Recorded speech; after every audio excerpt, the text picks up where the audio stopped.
So what is going on, guys? I am BlackOpsAmazing. Welcome back to another video where today we are back with a Zombies Q&A, the series where I take your questions from the comment section below to do with the zombie storyline, Easter eggs, and I answer them. As always, if you guys enjoyed today's video, you know what to do, drop a like rating, make sure you are subscribed to stay up to date with the latest content on the channel, but let's get into it. Here we go, and enjoy. So the first question of the day, which I think is a really interesting one from David, says, and I believe this was a two-part question, I don't know what happened to the first part.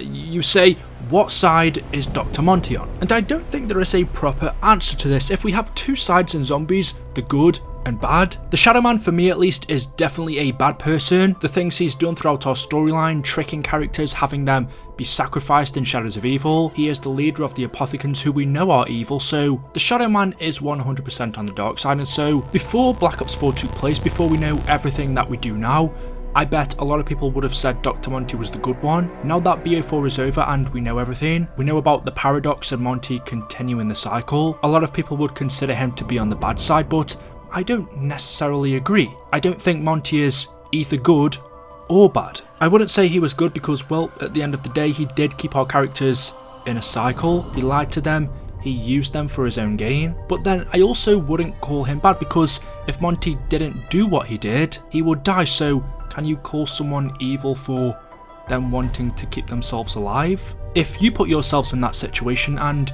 you had to do something that maybe wasn't the best thing to do, but it would mean that you keep on living, I'm pretty sure a lot of people would do it. I mean, maybe unless it's killing someone, but that means you dying, so that's a weird question. Would you kill someone for you to live? Yeah, maybe don't answer that, but that is the question that Monty had to face. So even though it doesn't sound like a nice question, he was forced to answer it, because in our storyline, even Richtofen said that Monty wasn't inherently evil. So if he's not that, and he's not good, just like the Shadow Man, he was infected by the Dark Ether, but both characters were in different situations. The Shadow Man became infected by his own doing, and Dr. Monty became infected by trying to save his friend. The next question says, hey BOA, could you tell me why in the mission in BO1, when you meet JFK in the Pentagon, there are no zombies even though there was already an outbreak? So the BO1 mission I believe you are referring to is called USDD. This is where you go to the Pentagon as Alex Mason, I think you play as, and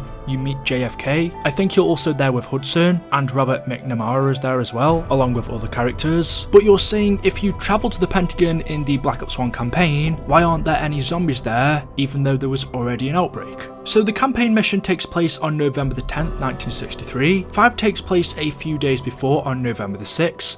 Classified, since we know that also takes place in the Pentagon. We don't know the exact date of that map, but it's somewhere between the 2nd of November and the 6th, so just a couple of days before 5. Yet in the BO1 campaign mission, even though a zombie outbreak happened a few days before, we see no evidence of it.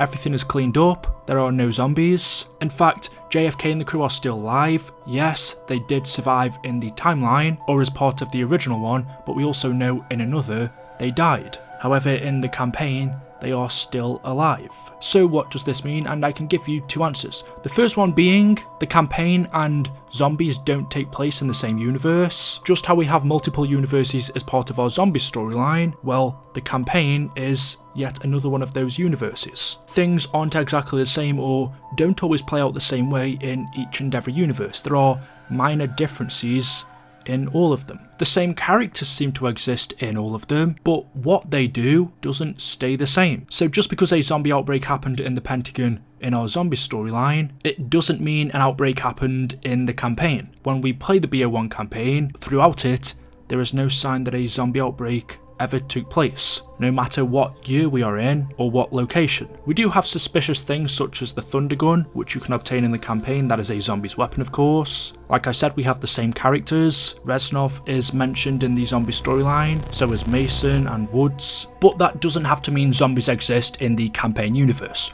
Or it's possible an outbreak did take place, it's just that it's being cleaned up. Since that campaign mission takes place a couple of days, 3 or 4 days. I don't know why I just don't look up the date, I forgot. But it takes place shortly after 5, so that is enough time for them to clean up all of the evidence that it ever happened. That seems like something they would try to hide. So who knows, maybe it did happen, maybe it didn't. Personally, I think it's the first one where simply they are just in different universes and a zombie outbreak never happened in the campaign. Cop de Roof says, "Hey BOA, love your videos. Why do all of these zombies sprint on Area 51? So this is something we all know about, we've seen it, it's happened to us, it is very frustrating, but I don't believe I've ever seen anyone question it. When we start off on Earth in Area 51, not only do the zombies start sprinting pretty much straight away, or as soon as the siren goes off, but also we have unlimited zombies here and rounds don't exist. Yet when we teleport to the moon, things go back to normal. You start off in Area 51 with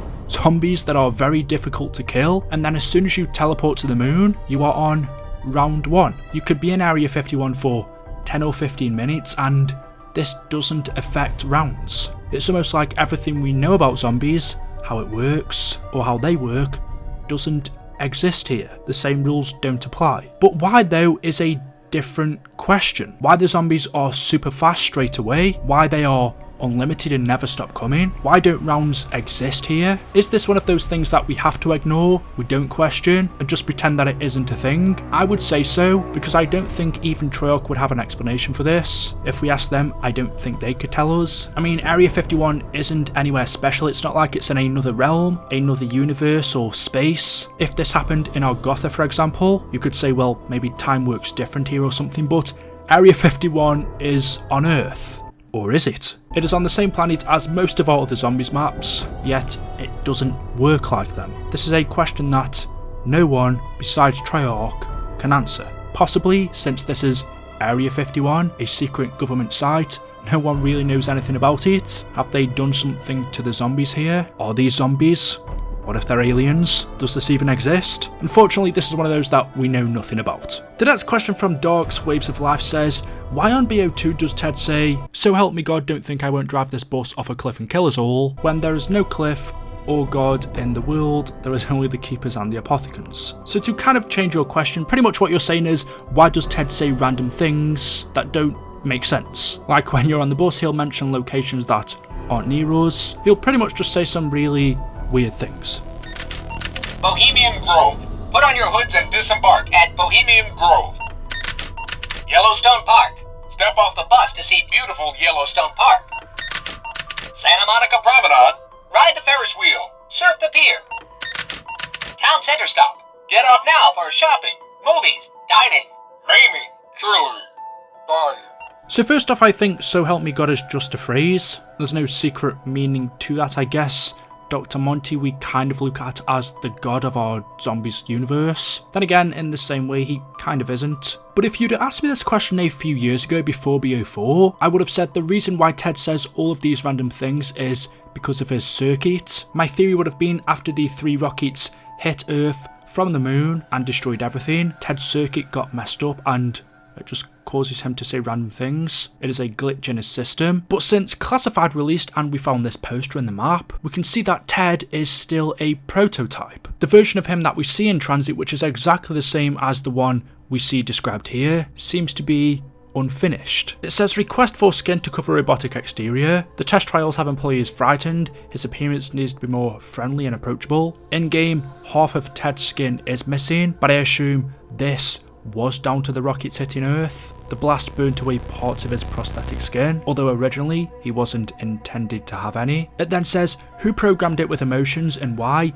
This needs to be removed before final operations. This tells us that Ted is still a prototype. He wasn't supposed to go out on the line with this, but for some reason did. His emotions were never removed. It also says early tests reveal prototype behaving inappropriately with employees. Behaviours include using explicit language, threatening the employees, kicking employees off the bus, locking the bus doors and refusing entry, skipping stops, unwanted opinions and sarcasm, and then it finishes by saying the bus to be provided by the Colorado facility. This was in 1963. So this tells us that Ted wasn't the finished product. He was still a prototype, which could also be the reason why he says random things in transit that don't make sense. Him talking about locations and stops that aren't near him could be because he wasn't finished. Although I will say that isn't mentioned in these notes here. You would have thought something like that would have been if it was an issue. It would have been listed on these blueprints, but it isn't. So there's still the possibility that when the rockets hit hit Earth, the blast did mess up his circuits, but either way, we still love him. So guys, there we go, that is it, that is all I have for you for today's video. As always, hopefully you have enjoyed. If you have, you know what to do, drop a like rating, make sure you are subscribed to stay up to date with the latest videos on the channel, and as always, I'll see you in the next video. Thank you, and until then, goodbye.